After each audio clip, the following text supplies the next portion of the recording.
Welcome everybody. I am Dr. Subhotro Mukherjee, second year postgraduate resident in the Department of ENT of Bardhaman Medical College. Today I will be talking about chronic tonsillitis and tonsillectomy. So chronic tonsillitis is very important for the student of third professional part 1 examinations because it can come as a long question in your subjective exam. The individual topics can also be given in subjective exams for short notes, and it is very important that for your long case as well. It can also come as a short case, and it is a very important topic for your grand viva.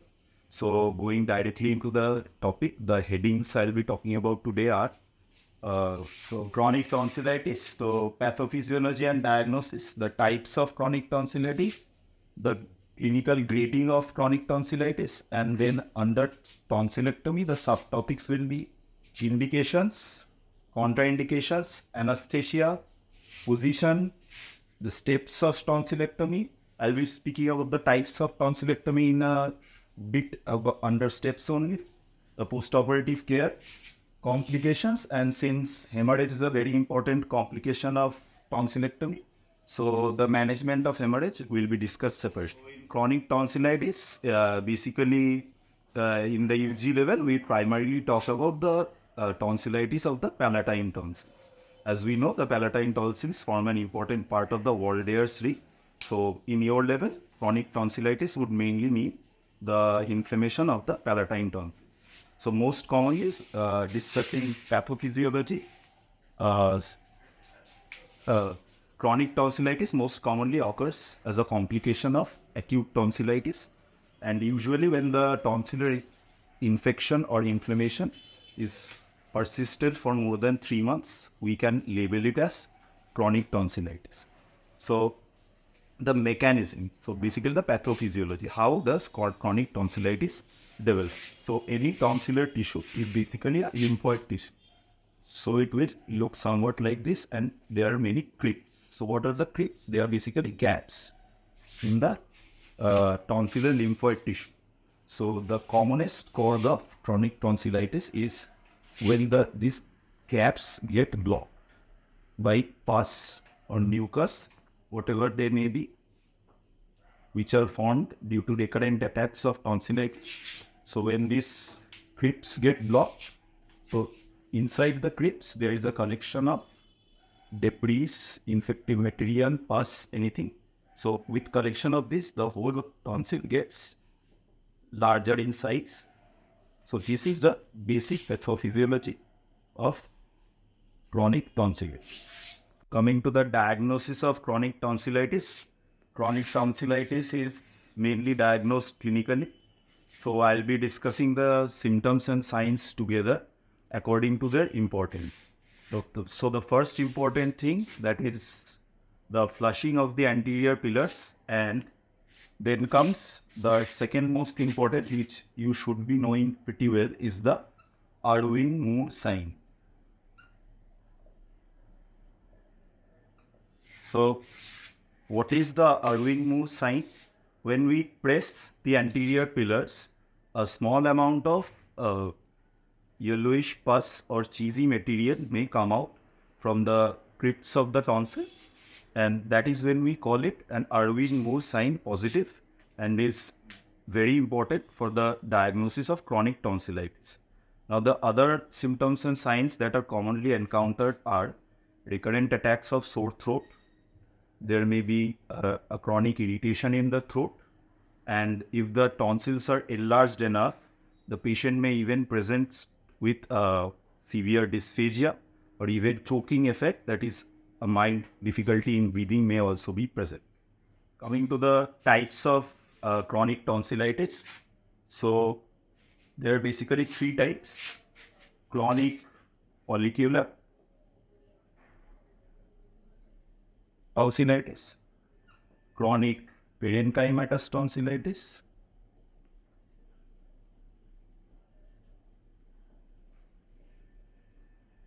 and chronic fibroid tonsillitis.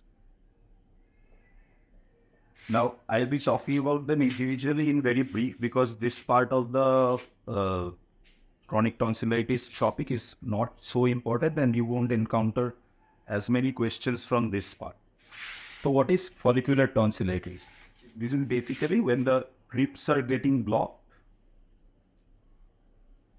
They will individually present as swollen follicles.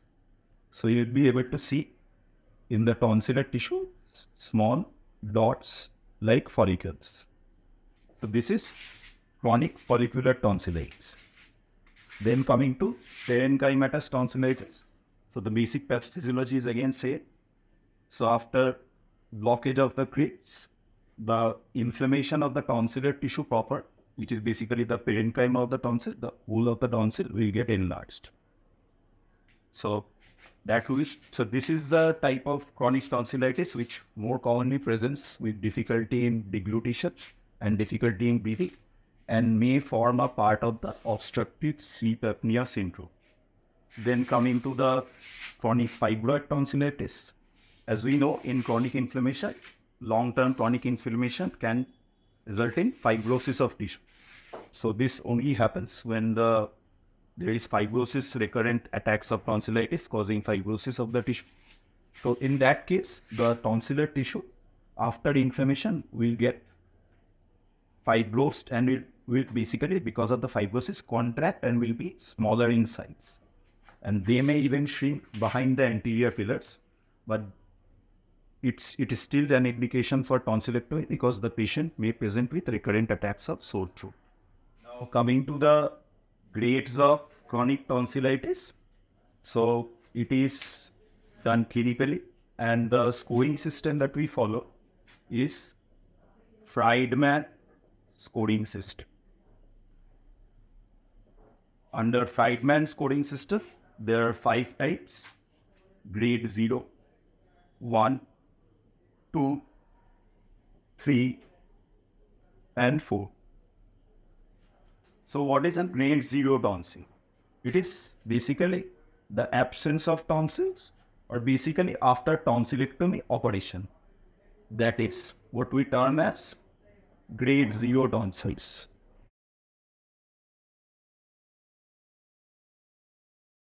What is grade 1 tonsil? There have been recurrent attacks of chronic tonsillitis, but the tonsillar tissue has not crossed the anterior pillars yet.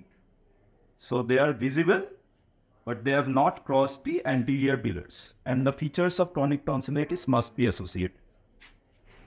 Then coming to grade 2 tonsils. That is where the tonsils are just visible beyond the anterior pillars. But the point to be kept in mind, they won't be covering more than 50% of the distance between the anterior pillar and the uvula. Okay. Then coming to grade 3. So this is, different books may write it differently, but basically the tonsillar tissue will get enlarged and it will cover more than 50%. Many books say that it will basically cover the 3/4 distance between the anterior pillars and the uvula. So that is grade 3. Then coming to grade 4. The tonsillar tissue will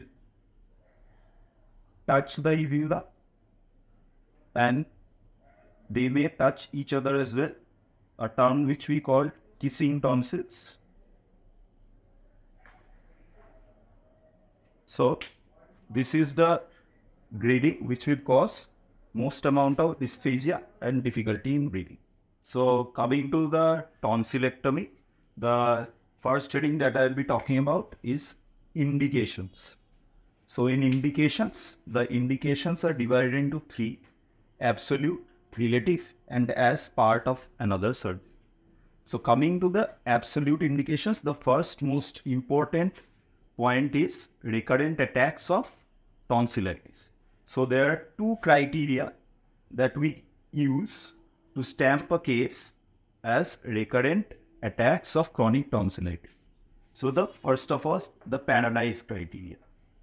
So in Paradise criteria, we stamp a case as recurrent tonsillitis if there are 7 attacks of tonsillitis in a patient in 1 year. In a single year, there should be 7 attacks or more, or more than 5 attacks per year for consecutive 2 years, or 3 attacks of tonsillitis per year for consecutive 3 years.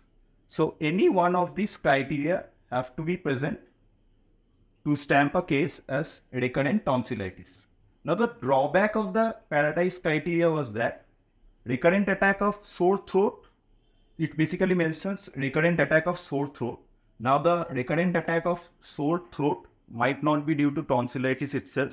So we have to be clear about the fact that the sore throat must be due to the tonsillitis. So the sign criteria came in, which is basically the Scottish Intercollegiate Guidelines Network criteria, in which the Paradise criteria is the same, and along with that, 2 extra points have been added. So the sore throat must be due to tonsillitis and it should be clinically diagnosed. This point has been added, and another point, that attack of tonsillitis must cause a difficulty in the day-to-day activity of that particular individual. So these 2 criteria are important for stamping a case as recurrent tonsillitis. So coming to the second important absolute indication for tonsillectomy is when the tonsillitis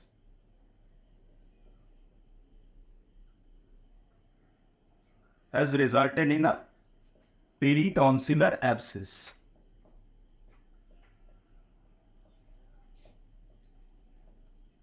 Or which is termed as quinsy.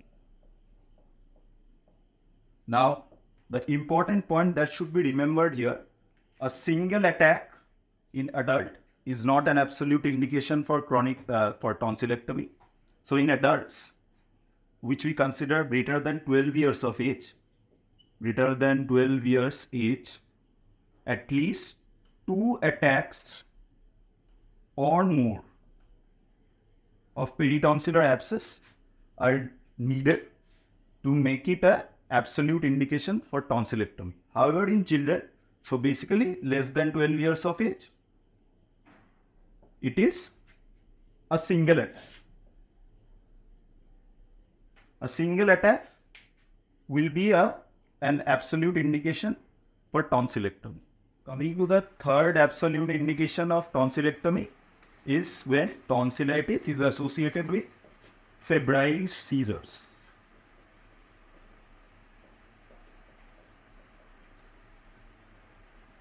And the fourth absolute indication is when tonsils are causing an obstruction of the airway, or they are causing dysphagia. So it is forming a part of the obstructive sleep apnea syndrome. And the final indication for absolute indication for tonsillectomy is when we are suspecting a malignancy. So basically carcinoma of tonsil. Now, this is also an indication where we may need to perform unilateral tonsillectomy. So suppose one tonsil is showing features of carcinoma and the other tonsil is seemingly normal. So then we may need to perform an unilateral tonsillectomy. So then coming to the relative indications of tonsillectomy, this again is a less commonly asked question. So there are basically 3. The first one is a patient who is a carrier of diphtheria, and a patient who is suffering from chronic streptococcal tonsillitis, and the chronic tonsillitis is causing severe halidosis, which is causing difficulty in the day-to-day activities of the patient. So coming to tonsillectomy when they are performed as a part of another surgery. So first of all, in UPPP operation. Now what is UPPP? uvulopalatopharyngoplasty. It is basically done in case of obstructive sleep apnea. Now, what is the difference between an absolute indication in tonsillectomy for obstructive sleep apnea syndrome, which I mentioned? Suppose in that obstructive sleep apnea syndrome, the patient is presenting with chronic tonsillitis and the tonsils are enlarged. So that is an absolute indication. But when it forms a part of other surgery in case of UTPP, even if the tonsils are not enlarged, we routinely remove the tonsils as a part of UTPP operation. Then coming to glossopharyngeal neuronectomy.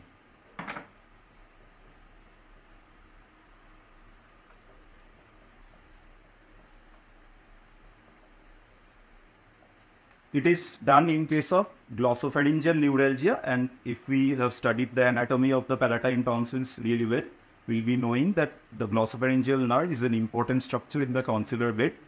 So for glossopharyngeal neuronectomy, to access the tonsillar bed, we have to perform tonsillectomy.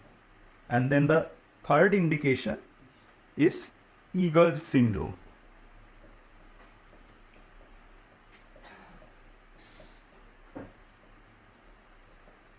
So what is Eagle's syndrome? It usually presents with chronic neck pain when there is a large styloid process.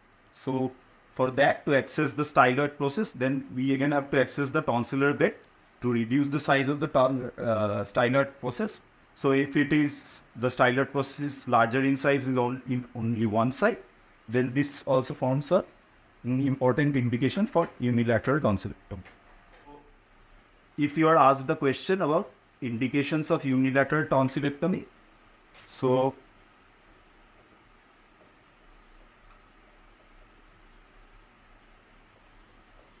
the two indications that you need to mention are carcinoma of tonsil and in case of Eagle's syndrome.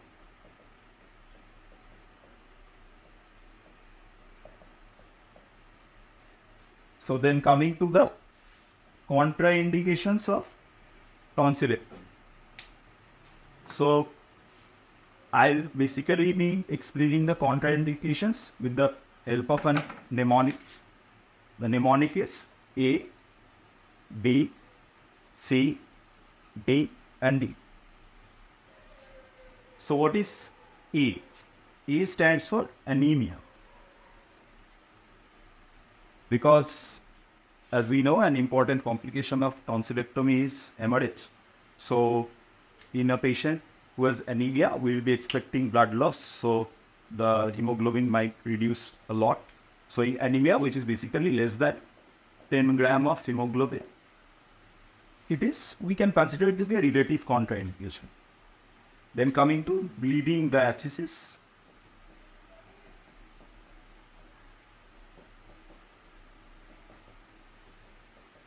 This includes all the bleeding diathesis like hemophilia, even von Willebrand disease, etc., etc. Because again, we'll be expecting a lot of bleeding in tonsillectomy. So it is better to avoid tonsillectomy in patients of bleeding diathesis. But however, here we have to consider a risk-benefit ratio. If the patient is having recurrent sore throats and it's causing a difficulty in day-to-day activities of the patient, we may consider tonsillectomy even in a patient of bleeding diathesis. C is for child less than 3 years of age. Why? Because a child less than 3 years of age is really prone to chronic upper airway infections, and the tonsils form an important immunological barrier to prevent those upper airway infections till 3 years of age. So even if the indications are present, we try to delay tonsillectomy till the child at least attains 3 years of age. Then coming to D, which is basically diabetes and other chronic diseases.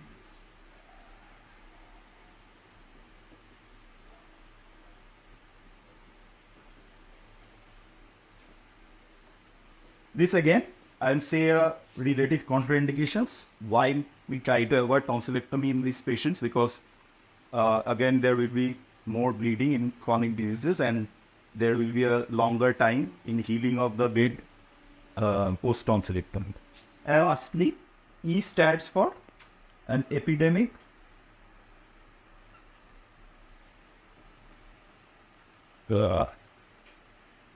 of polio,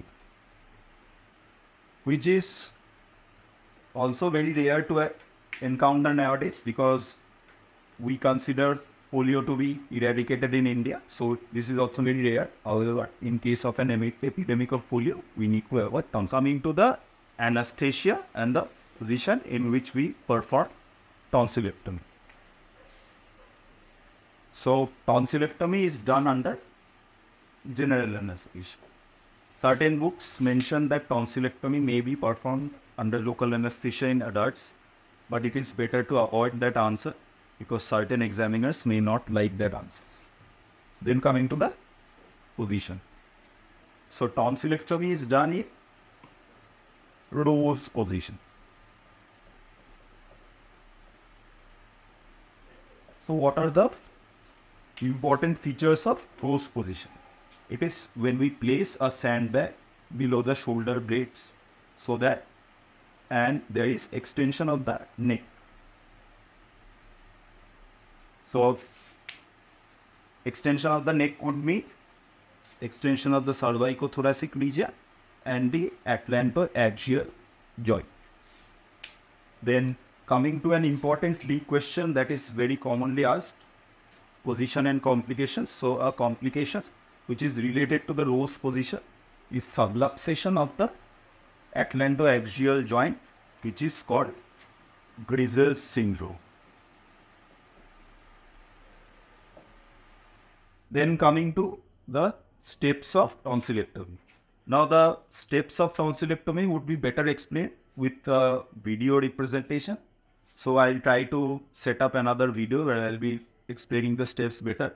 But however, in this video, I'll be explaining the different methods by which we can perform tonsillectomy. So basically, tonsillectomy surgery is grossly divided into two methods: the cold methods and the hot methods.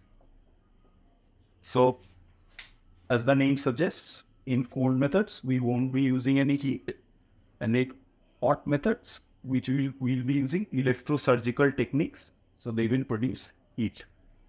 So in cold methods, the commonest way of tonsillectomy that is widely used is the dissection and snare method.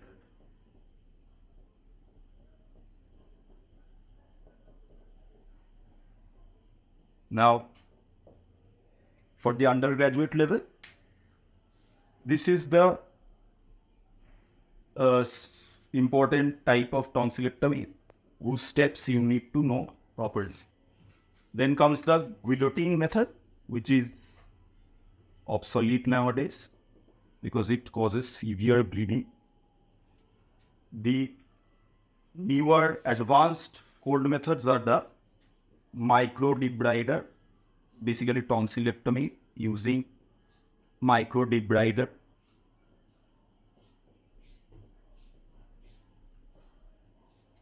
For your level, knowing the name is enough.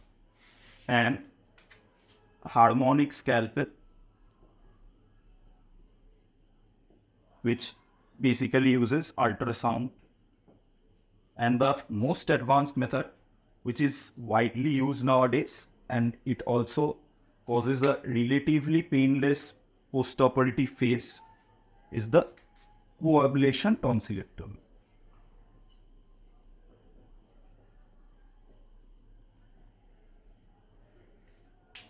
The principle of coablation is basically where we use plasma. And in this plasma, there are highly charged ions which basically cause a division of the covalent bonds in the tonsillar tissue. This is the most advanced technique. Then coming to the hot methods, they are mainly done by the electrosurgical techniques.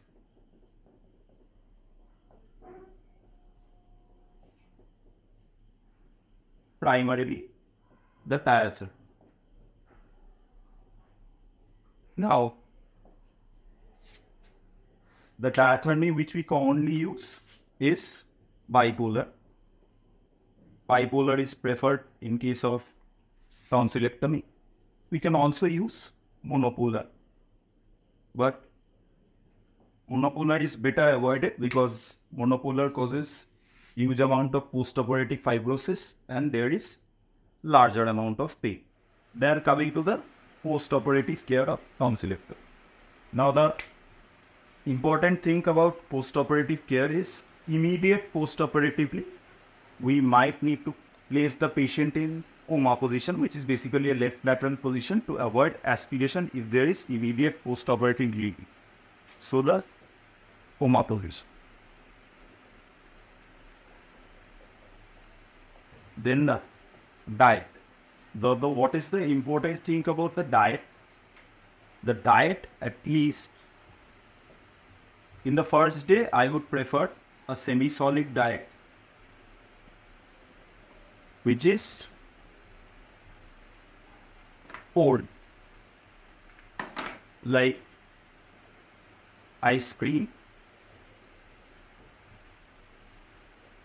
or dahi. Like, obviously the patient will be operated under general anesthesia, so we have to offer the diet obviously after a period of 6 to 8 hours. And at least in the first day, it should be a cold semi-solid diet. And it is preferable to continue the cold diet for another 2 to 3 weeks. Why the cold diet is necessary? Because, as we know, heat causes vasodilatation and cold causes vasoconstriction. So the cold diet will help in the vasoconstriction of the bed. So it will prevent post-op hemorrhage. Then coming to the oral hygiene.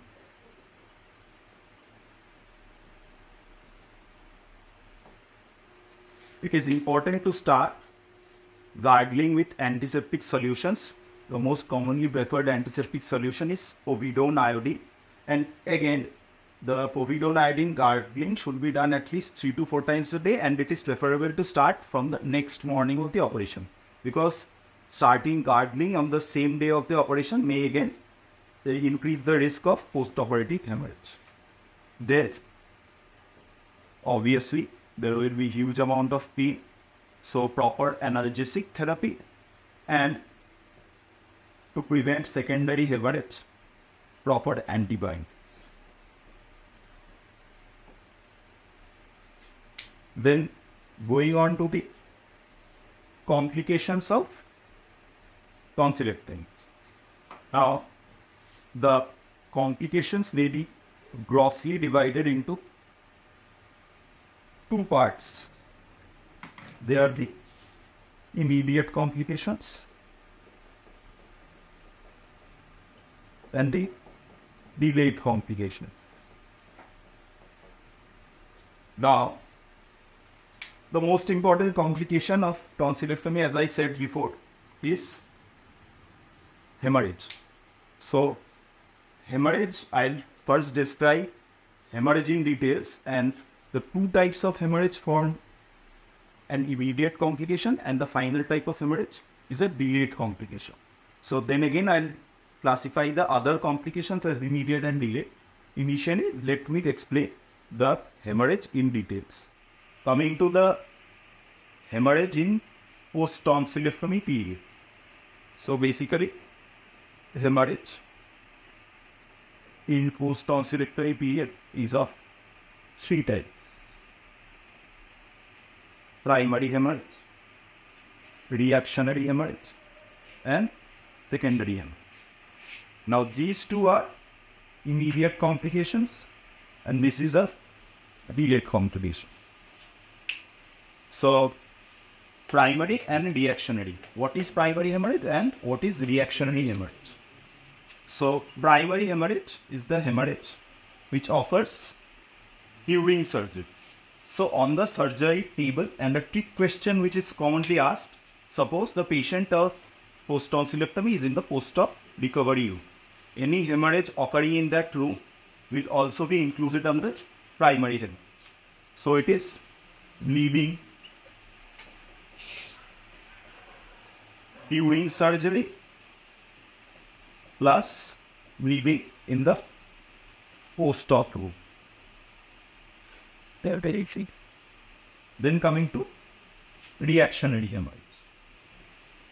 So what is reactionary hemorrhage? It is the bleeding when the patient goes from the post-op room to the ward in the next 24 hours. It has to occur within the next 24 hours post-tonsillectomy. So coming to the secondary hemorrhage, which is a delayed complication of tonsillectomy. So secondary hemorrhage is any bleeding post 24 hours to the 10th post-operative day. Now, certain books mention it to be between 5th and 10th day. Why is that mentioned there? Because 5th day is considered the commonest day for secondary hemorrhage. So this is the classification of hemorrhage in post-tonsillectomy. These other immediate complications of tonsillectomy include, since it is an operation of the oral cavity, so there may be injury to teeth. Even dislodgement has been reported in many cases. Soft palate, injury to soft palate, uvula, and other structures of the oral cavity. There may be facial edema,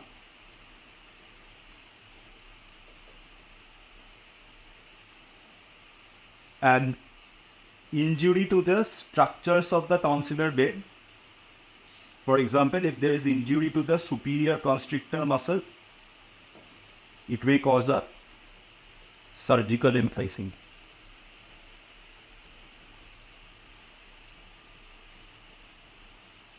And another important immediate post-operative complication, which may or which we keep the patient in rose position, is aspiration.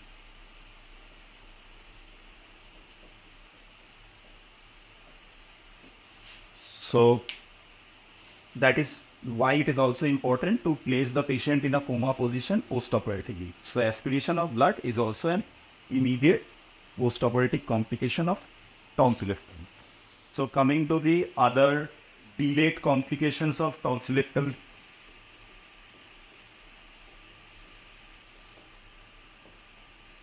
Again, I'll mention aspiration here because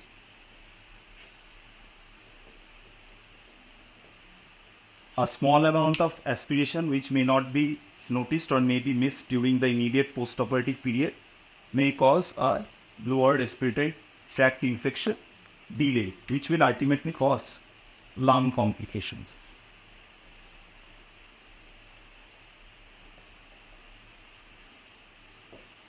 As I mentioned before, secondary hemorrhage is also a delayed complication, and there may be infection as well. Infection of the oral cavity. Then there may be scarring. Scarring of the uvula tonsillar bed, which is basically due to the long-term fibrosis post-operative. Another important thing that we must remember is the remnant of tonsillar tissue if the tonsillectomy was incomplete. So remnant of the palatine tonsils may again cause signs and symptoms of chronic tonsillitis.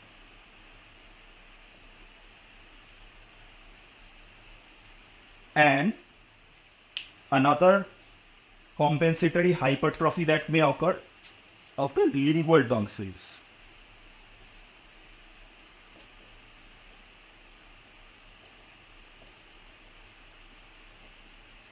So after removal of the palatine tonsils, there will be compensatory hypertrophy of the lingual tonsils, which may again present with the symptoms of chronic tonsillitis. So these form the delayed complications of post-tonsillectomy patient. Now, I have kept this as a separate subtopic, the management of hemorrhage post-tonsillectomy. So the primary, reactionary, and secondary. Now, to know the management, we should know the exact etiology of these causes. So, what is the cause of primary hemorrhage? So, primary hemorrhage is bleeding during operation and in the post-op route. So, it is basically due to improper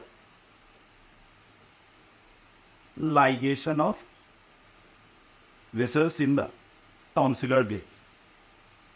So, if the bleeding is there, we may again need to give general anesthesia to the patient so that the bleeding may be properly controlled. So, the treatment of primary hemorrhage is proper ligation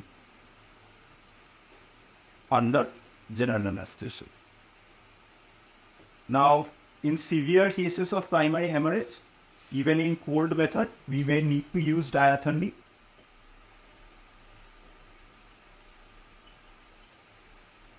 to control bleeding. Or if we do not want to use diathermy or the diathermy is not available, a technique which is used by many surgeons is we may place a adrenaline soaked gauze, which will cause vasoconstriction in between the anterior and posterior pillars. So the adrenaline soaked gauze will be placed over here, and then we may suture the anterior and posterior pillars together so that will create a pressure effect. So basically pressure plus vasoconstriction. So this is how we manage primary hemorrhage. Now, then coming to reactionary hemorrhage. So what is reactionary hemorrhage? Again, we need to know the proper etiology.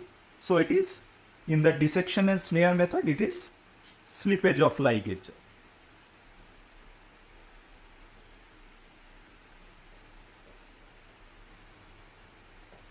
So that treatment again will be proper ligation under general anesthesia,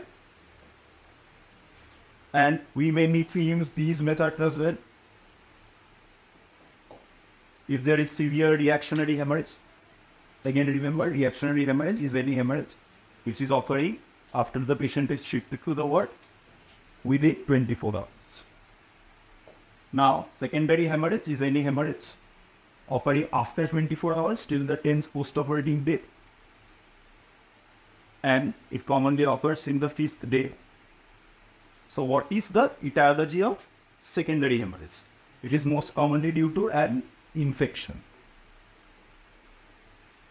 So as we know, the infection triggers inflammation,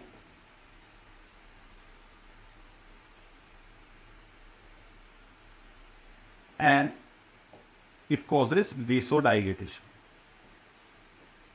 So the vasodilatation will open up the ligated vessels of the tonsillar bed, and that will cause the bleeding. So this is the etiology of secondary hemorrhage.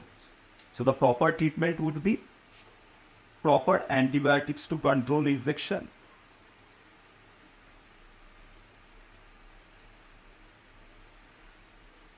and pressure to stop the bleeding. So with this, we come to an end of the discussion on chronic tonsillitis and tonsillectomy. So I would be very obliged if you give your reactions and reviews, and then I'll be able to make, if I get a good response, then I'll be able to make future videos like this. Thank you for a patient hearing. Please give your reviews.